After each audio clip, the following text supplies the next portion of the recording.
এই দুনিয়ার সুখ আনন্দকে নষ্ট করে দেয় বার্ধক্য। মানুষ বুড়ো হতে চায় না। ভারতের একজন ধনকুবের আছে, নাম শুনেছেন না, মুকেশ আম্বানি। ওনার স্ত্রী নীতা আম্বানি, আমি একটা নিউজে দেখলাম, তিনি গোল্ড ওয়াটার খেয়েছেন। এক বোতল গোল্ড ওয়াটারের দাম মোস্ট লাইকলি $60,000। এক বোতল গোল্ড ওয়াটার। কেন? এটা খেলে বার্ধক্যের ছাপ নাকি চেহারায় লাগে না।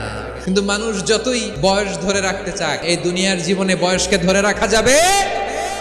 দেখবেন যে দাড়ি যার একটু সাদা হয়ে গেছে, কত ভাবে ওইটার একটু লুকিয়ে রাখার ট্রাই করে, আছে না নাই? হ্যাঁ, এটারে কলপ দেয়, এটার কেউ মেহেদি দেয়। এই যে পাকতেছে এইখানে পাকতেছে। এখন দেখবেন যে অনেক শ্যাম্পু বের হয়েছে, অ্যান্টি এজিং শ্যাম্পু। ক্রিম বের হয়েছে, ক্রিম, অ্যান্টি এজিং ক্রিম। এটা বলে অ্যাট্রাকশন লাগায়, যেটা মাখলে মানুষ আর বুড়ো হয় না। এ তো আজ থেকে 5 বছর আগেও তো কুচকুচে দাড়ি ছিল, চুল ছিল, রং ধরা যৌবন, জং ধরে শেষ। এই তো জীবন। This is the circle of life. জান্নাতে গেলে অমর হওয়া যাবে। তোমরা চির যুবক থাকবা, আর বার্ধক্য তোমাদের স্পর্শ করবে না। সুবহানাল্লাহ বলেন।